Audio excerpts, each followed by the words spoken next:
नमस्कार और today we will start a new topic. और हम टॉपिक के साथ साथ ये बीए पार्ट 1 के इकोनॉमिक्स ऑनर्स के पेपर फर्स्ट को हम डिस्कस करने वाले हैं। और आज से हम पेपर फर्स्ट की का एक वीडियोस हम अपलोड करेंगे। और so just join it if you want to come with me to regular videos, then comment on the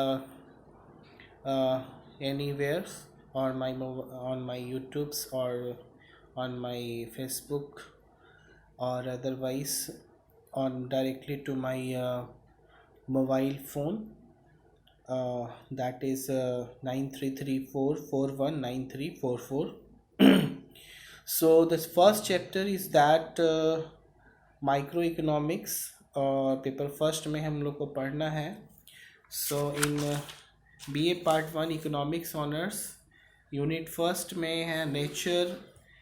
हम लोग पढ़ेंगे nature and scope of economics, static and dynamic economics, micro and macro economics.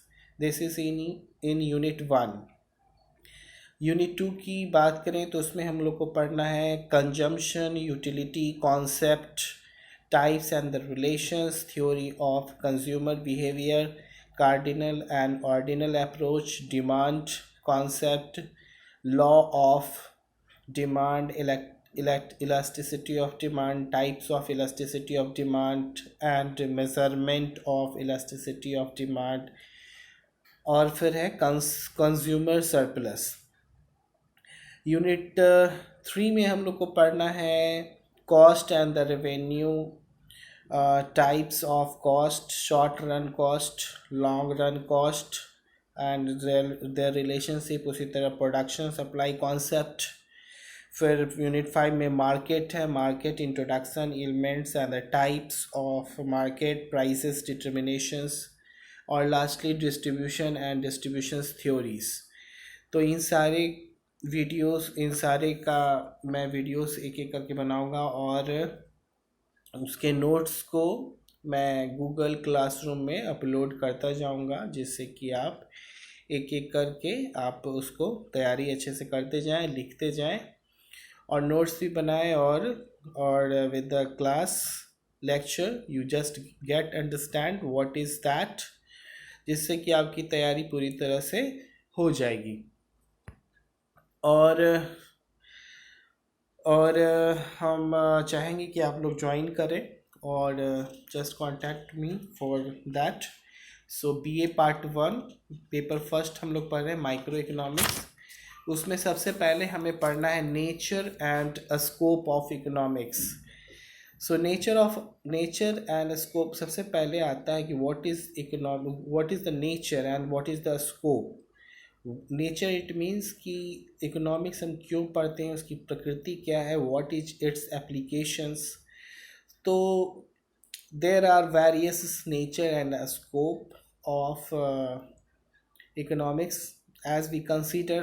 उसको हम 5 भाग में अगर हम बांट दें तो first is that the subject matter of economics, second whether economics is a science or an art, third one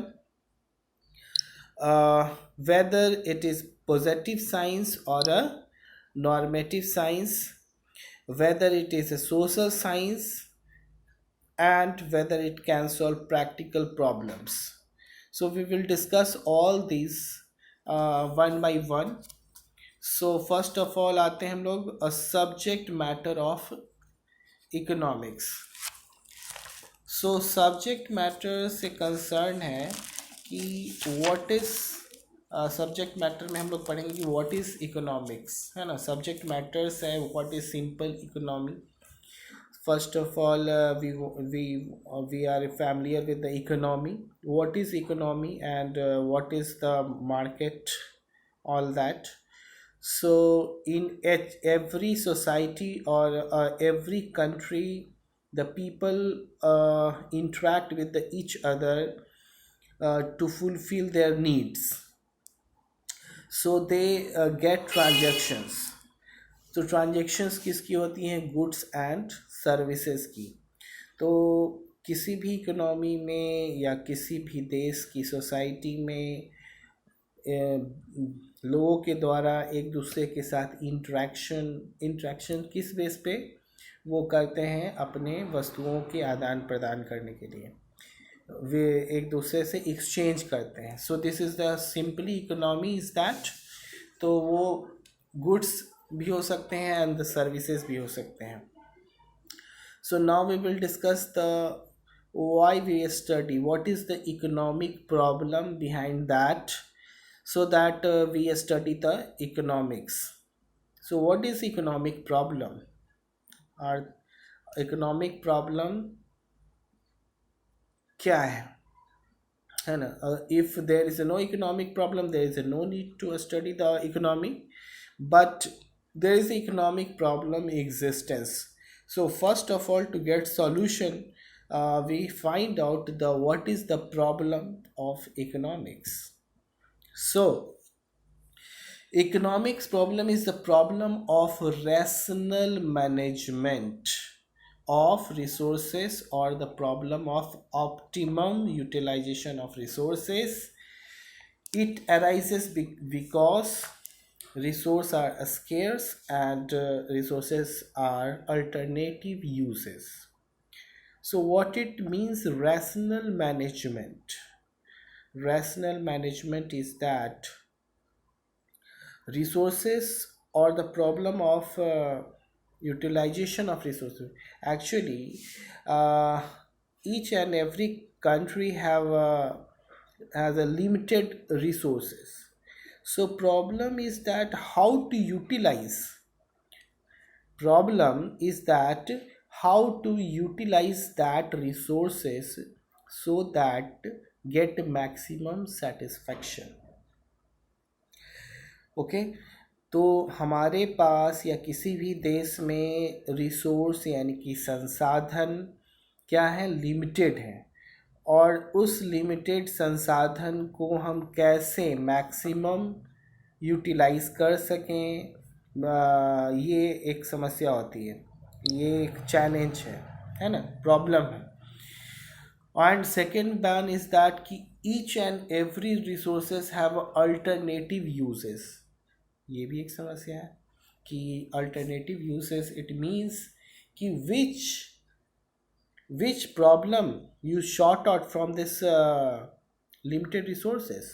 Suppose कि आपके पास 1000 रुपये हैं and in 1000 you can do many works, but if you have to get options कि आपको 1000 रुपये में या तो ये करने हैं, एक्चुअली 1000 रुपये तो बहुत ज़्यादा है नहीं, तो आप कुछ लिमिटेड चीज़ों को कर सकते हैं. आप परीक्षा के फॉर्म भर सकते हैं, बुक्स खरीद सकते हैं, कपड़े ले सकते हैं, और भी कुछ बहुत सारे कम सामान कुछ कर सकते हैं, खरीद सकते हैं. लेकिन समस्या ये है कि हम क्या खरीदें, किसको हम इम्पोर्टेंस दें. There are various types of alternatives are available. So which goods is suitable to you? Every person have a different aspect, different necessity, and they buy according to their needs. No, कि हो सकता है 1000 रुपया अगर किसी विद्यार्थी के पास हो तो विद्यार्थी या तो बुक खरीद सकता है या फिर परीक्षा का फॉर्म भर सकता है. वहीं 1000 रुपया किसी गृहिणी के पास हो तो वो अपनी ज़रूरी आवश्यकताओं को खरीदेंगी, चावल दाल खरीदने में वेस्ट कर सकती है. हो सकता है कि कोई कपड़े खरीदे, हो सकता है कि कोई रेस्टोरेंट में जाकर ख़त्म कर दे.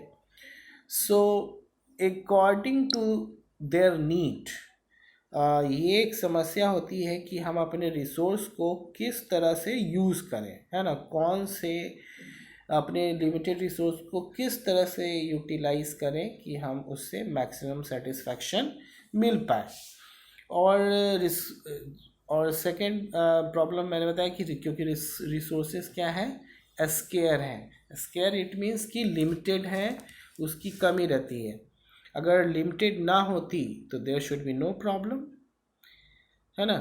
कि जैसे कि अगर अलादीन का चिराग होता किसी के पास तो वो किसी तरह की समस्या ही नहीं आती, इकोनॉमिक प्रॉब्लम होता ही नहीं।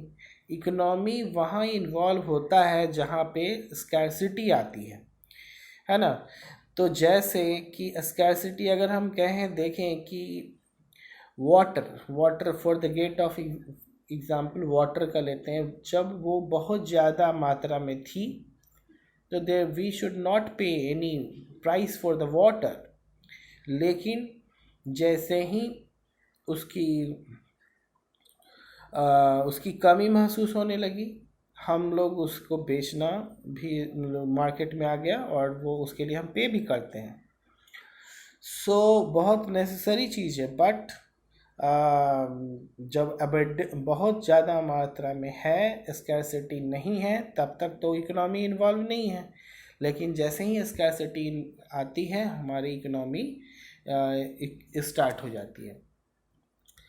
So now we will discuss economics.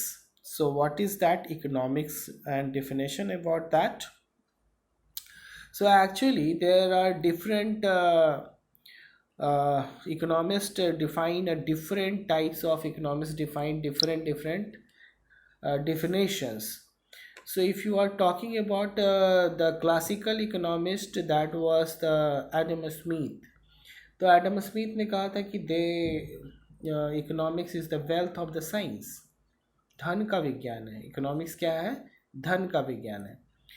लेकिन उसकी आलोचना की गई कि नहीं, ये तो काफ़ी संकीर्ण परिभाषा है। It's a very narrow definition about that कि all the economics is only dealing with the matter of the money.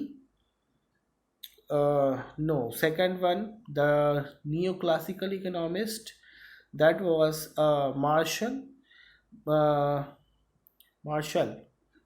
Malthus in Malthus, हाँ, मार्शल आई थिंक, ऐसे याद रखिए कि न्यू क्लासिकल इकोनॉमिस्ट थे वो, और उन्होंने बताया था कि इकोनॉमिक्स जो है केवल धन का विज्ञान नहीं है, वो जन कल्याण का भी विज्ञान है। Economics is the welfare of the science. लेकिन वही मॉडर्न इकोनॉमिस्ट आते हैं और कहते हैं कि नहीं, this one is wrong, and this shows that ki economics have learned that we have a limited resources. In limited resources we want to get maximize our satisfactions, so rational management की बात आती है। तो economics is a subject matter that deals with the rational management of limited resources in relation to unlimited wants in a manner such that, तो economics क्या बोलता है कि हमारे पास हमारे जो वांट्स हैं अनलिमिटेड हैं, और उस अनलिमिटेड वांट्स को पूरा करने के लिए हमारे पास जो रिसोर्सेज हैं वो क्या है, that is a limited. So in limited resources we want to, हमको ऐसे मैनेजमेंट करना है, रैशनल मैनेजमेंट, मतलब कि ऐसे इस तरह से उसको मैनेजमेंट करना है जिससे कि हमारा सेटिस्फैक्शन ज़्यादा से ज़्यादा हो सके, अपनी ज़्यादा से ज़्यादा आवश्यकताओं की पूर्ति कर सके। तो ये माइक्रो लेवल पे अगर बात करते हैं तो that is an individual consumer. Individual, कोई अकेला एक कंज्यूमर ऐसा सोचेगा कि उसके पास अगर 500 रुपीज़ है तो वो अगर वो कंज्यूमर है, वस्तुओं को कंज्यूम करता है, तो वो उन वस्तुओं को खरीदेगा जिससे कि उसको सेटिस्फैक्शन ज़्यादा से ज़्यादा मिले। उसी तरह से आगे बढ़ते हैं तो आते हैं इंडिविजुअल कंज्यूमर के बाद इंडिविजुअल प्रोड्यूसर जो प्रोड्यूस करते हैं वो क्या चाहेंगे, इंडिविजुअल प्रोड्यूसर वो चाहेंगे कि an individual able to maximise his profit and minimise his cost, अपने प्रॉफिट को मैक्सिमाइज करना और कॉस्ट को मिनिमाइज करना। तो ये हो गया, that is eight micro level. Micro यानी कि individual small level. Next one is that the macro level. So what is in macro level? Macro level it means कि बड़ा, एक कंज्यूमर नहीं, पूरे देश का कंज्यूमर, है ना, एक पूरे एक प्रोड्यूसर नहीं, पूरे देश का प्रोड्यूसर। तो that is the macro level, है ना। सो मैक्रो लेवल में क्या होगा कि we can state that economics is the study of optimum utilization of the scarce resources in a manner such that individual gain is maximized at the micro level and the social gain at maximized at macro level, and the country is able to achieve the highest possible GDP growth and the highest possible social welfare. अगर हम बात करते हैं macro level की, तो macro level में क्या होगा कि टोटल ओवरऑल हम बात करते हैं जीडीपी, ग्रॉस डोमेस्टिक प्रोडक्ट की। तो gross domestic product, national income की बात करते हैं, सरकार देखती है, सरकार का क्या काम होता है कि ज़्यादा से ज़्यादा जीडीपी को कैसे बढ़ाया जाए, है ना, ताकि हमारा देश आगे बढ़े। नेशनल इनकम को कैसे ज़्यादा से ज़्यादा बढ़ाया जाए। तो ये हो गया मैक्रो लेवल की बात। अब ये सारे जीडीपी क्या है, माइक्रो नेशनल इनकम क्या है, सब आगे के चैप्टर्स में आपको डिटेल्स में मिलेंगे। सोशल वेल, सरकार चाहिए कि सोशल वेलफेयर को ज़्यादा से ज़्यादा कैसे बढ़ाया जाए। सो इकोनॉमिक्स में यही है कि स्टडी करता है कि इन एट माइक्रो लेवल पे any individuals want to maximise his satisfaction. Producer चाहेगा maximise his profit, minimise cost. तो ये सारी चीज़ें हम लोग इकोनॉमिक सब्जेक्ट मैटर्स में आते हैं, और भी और सब्जेक्ट मैटर्स में पढ़ना होगा, जिसमें कि हम नेक्स्ट क्लास में फिर हम इसकी चर्चा करेंगे। So thank you very much सुनने के लिए, और if anyone interested then you can write it or send me a message. Thank you very much. Have a nice day.